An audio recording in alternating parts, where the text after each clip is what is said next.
Em 1978, profissionais da saúde mental, familiares e os próprios pacientes denunciaram as condições de profunda degradação humana em que operavam os hospitais psiquiátricos no Brasil. Negligência, abandono, violação de direitos humanos. Assim, se inicia um movimento antimanicomial no Brasil. Nos anos 80, funda-se então a luta antimanicomial, com a primeira Conferência Nacional de Saúde Mental. A reforma psiquiátrica no Brasil se baseia em um movimento sociopolítico, em que se denuncia os manicômios e propõe a construção de uma rede de serviços substitutivos de saúde mental, com a construção de estratégias territoriais e comunitárias. Após 12 anos, a Lei 10.216 de 2001 foi aprovada, propondo a criação do Centro de Atenção Psicossocial, CAPS, em substituição aos hospitais psiquiátricos. Os CAPS são serviços especializados de saúde mental de caráter aberto e comunitário, destinados ao atendimento de pessoas com sofrimento mental grave, incluindo aquele decorrente do uso de álcool e outras drogas. Sua função é prestar assistência psicossocial, visando a reintegração dos pacientes à sociedade. Em 2020, os CAPs precisaram se reinventar, devido à pandemia ocasionada pela Covid-19. Esses são os relatos de seus profissionais sobre esse período. Então, o CAPSI, ele é um serviço, da Secretaria de Saúde. É um centro de atenção psicossocial. Esse nosso ele é infanto-juvenil, então a gente atende crianças e adolescentes com sofrimento psíquico grave, persistente e o uso abusivo de substâncias psicoativas. Crianças e adolescentes que estão com comprometimento nos laços sociais. Então, tudo que tem prejudicado a nível de socialização, a família e todos os outros atores que se envolvem nesse cuidado, são casos que a gente precisa pensar a nível de rede e um acompanhamento da equipe multidisciplinar. O CAPSI Asa Norte tem uma história longa, nós completamos 25 anos esse ano. Um serviço que oferece muita luta e resistência em tudo o que faz. Nós somos referência, não só no DF, mas a nível nacional, por ter sido o primeiro serviço de saúde mental infanto-juvenil do DF e que também recebia familiares e usuários de outros estados do Brasil. Sempre gosto de trazer e ilustrar uma linha do tempo em relação ao nosso serviço, porque apesar de termos 25 anos dentro desse espaço físico, somente em 1998 nós fomos habilitados. Em 2011, a primeira gerência própria, e em 2016 que aconteceu esse redimensionamento da área de abrangência.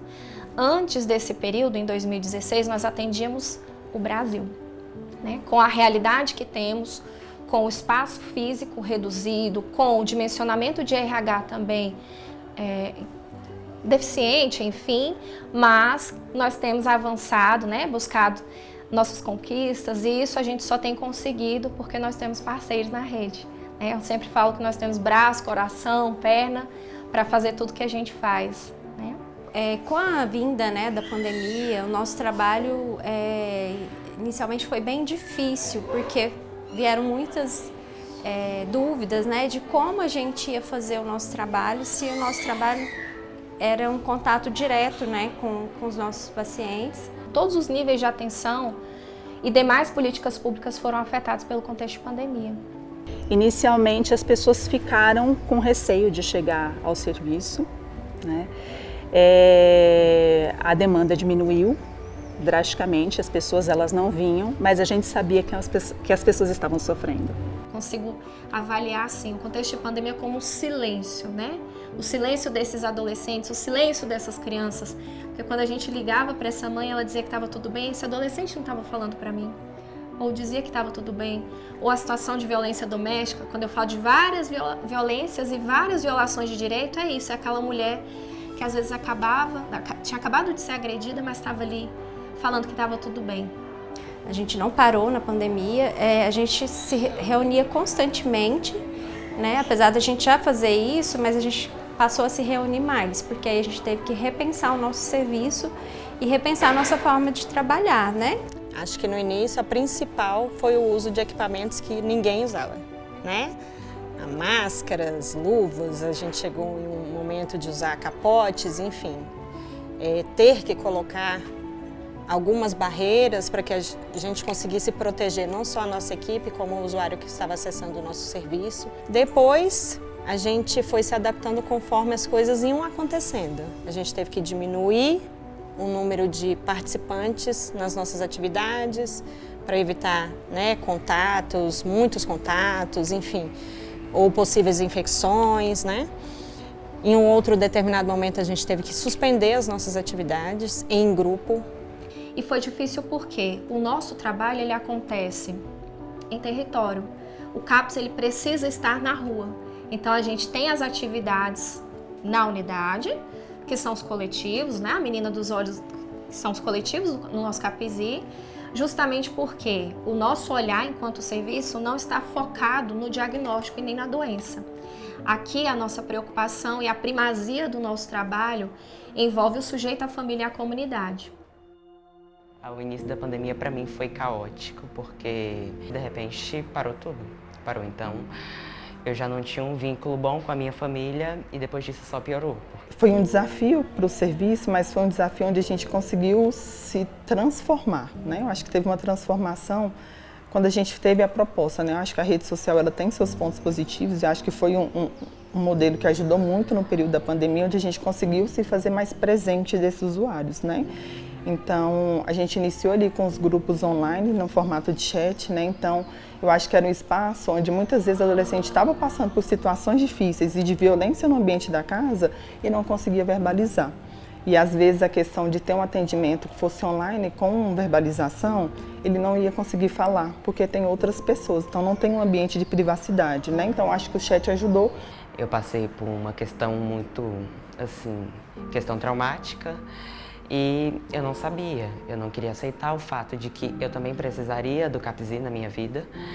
E eu já via de um laço ruim da minha família, já estava passando por uma pandemia difícil, né? Estava passando por uma pandemia difícil, então chegar aqui para mim foi como chegar no fundo do poço. Chegar no fundo do poço porque realmente eu não queria aceitar aquele momento para mim.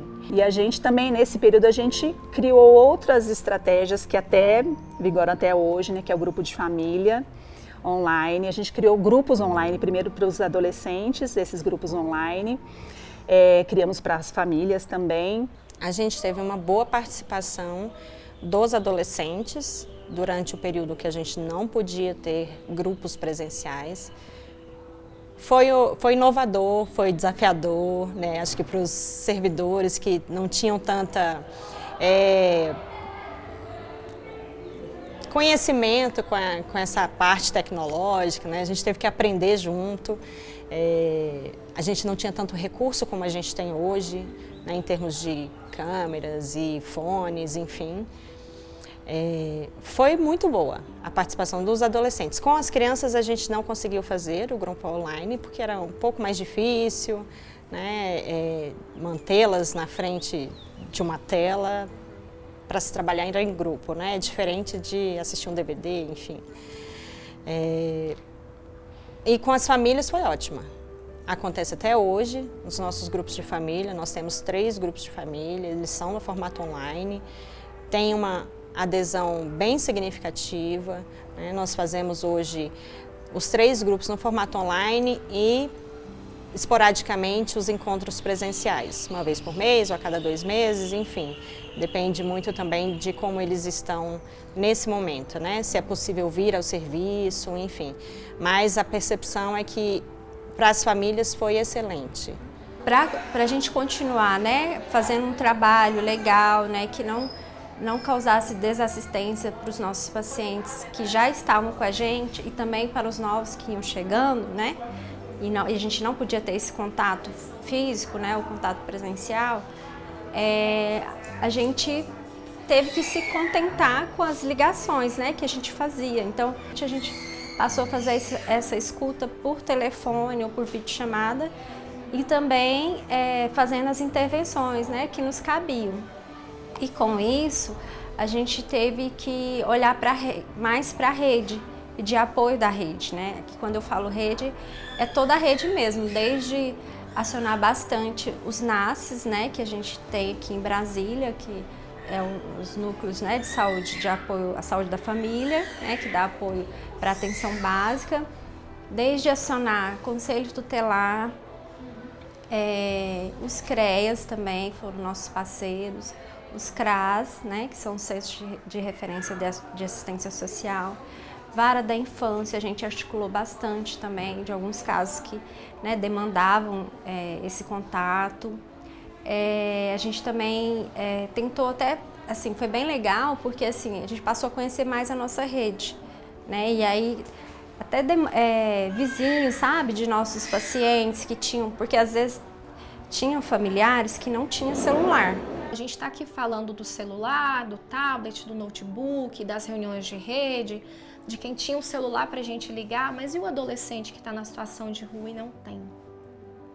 Então, eu acho que esse cenário, esse contexto de pandemia, ele trouxe a exclusão de fato, que talvez antes da pandemia ela não comparecia, mas que nesse momento a gente pôde perceber de uma forma muito sofrida, porque o adolescente ele queria estar aqui, ou a gente queria acessar esse adolescente, enfim, e ficávamos impedidos de estar lá, né? Então foi bem difícil, bem angustiante. Também teve a questão assim de afastamento de alguns colegas, né, que com a pandemia não podiam trabalhar presencialmente, então deu uma reduzida na equipe. Eu digo que foi muito difícil no serviço, foi muito sofrido, né, assim, pra gente que tem familiar distante, né, a gente não conviver com esses familiares, eu acho que foi um dos aspectos mais difíceis. Mas, ao mesmo tempo, quando a gente conseguiu, acho que virar, né, e conseguir dar assistência para as famílias, né, que seja no período à distância mesmo, né, com os atendimentos online, eu acho que isso foi trazendo um afago maior mesmo, né, da gente, a gente está aqui na dificuldade, mas a gente está conseguindo também dar suporte para essas famílias, elas não estão totalmente desassistidas, né, que o nosso medo maior é que esses casos agravassem muito rápido. Os desafios da pandemia para mim foi tentar superar, né, foi tentar superar cada parte dela, porque realmente foi difícil, né, foi difícil cada etapa para mim. Infelizmente a gente percebe repercussões negativas até hoje, né, com os adolescentes, com as crianças também, na escola, né, dificuldade escolar, dificuldade de retornar à escola. A gente fala da pandemia, no pós-pandemia, mas para mim a pandemia a gente ainda continua vivenciando, né?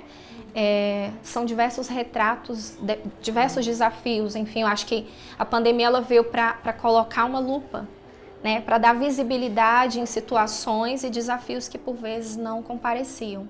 A gente vê uma intensificação no uso de telas, né, na dificuldade de se relacionar com o outro. Por causa da pandemia, a gente teve um aumento muito grande nos quadros de ansiedade, depressão, né, automutilação, tanto pensamentos como tentativas de suicídio. O que a gente percebe que são crianças que elas se viram tolhidas do convívio. Quando ele caiu, ele desmoronou. Quebrou os ossos no chão e decorou um dia, quando criança com giz colorido. Quando ele colidiu, suas roupas se desintegraram e voaram, como os ventos que levaram embora todos que se diziam seus amigos. Quando ele olhou em volta, sua pele estava suja de tinta, formando as palavras ditas em 1000 vozes, ecos que ele ouviu mesmo durante o sono. É o que quer que diga, não é certo? É o que faça, não é o suficiente. Sua gentileza é falsa, sua dor é manipulativa. Quando ele ficou ali no chão, sonhou com máquinas de tempo e vingança. Um amor que fosse realmente algo, e não apenas ideia de algo. Quando ele finalmente se levantou, foi devagar, evitando lugares onde eles vão fugindo de moedas brilhantes, desconfiado de ligações e promessas, dos charmosos, dos elegantes e dos esquemas que prometem amor rápido. Quando ele ficou de pé, foi com sabedoria e uma desolada, amaldiçoada linha de corda, andando com dificuldade no oceano escuro e inquieto, na altura do seu pescoço, banhada sua derrota. Rezou para agradecer cada fenda na armadura que ele nunca soube que precisava. E em pé ao lado de seus ombros largos estava um amor que realmente algo, não apenas ideia de algo. Quando ele se virou para ir para casa, ele ouviu ecos de novas palavras. Que seu coração sempre seja capaz de se partir de novo, mas nunca 2 vezes pela mesma mão. E mais alto, sem seu passado, você nunca poderia ter chegado. Tão maravilhosamente e brutalmente. de propósito ou por alguma coisa exótica e violenta, coincidência, aqui. E na morte da sua reputação, ele nunca se sentiu tão vivo. Esse meu novo romance, livro literário, como as pessoas sempre brincam comigo e julgam, eu desenvolvi ele antes mesmo de vir para o CAPS. Foi um projeto que eu me inspirei na minha melhor amiga, que hoje já não está mais aqui. Ela partiu. Quando eu voltei para cá, eu senti que deveria terminar a história por ela, não por mim.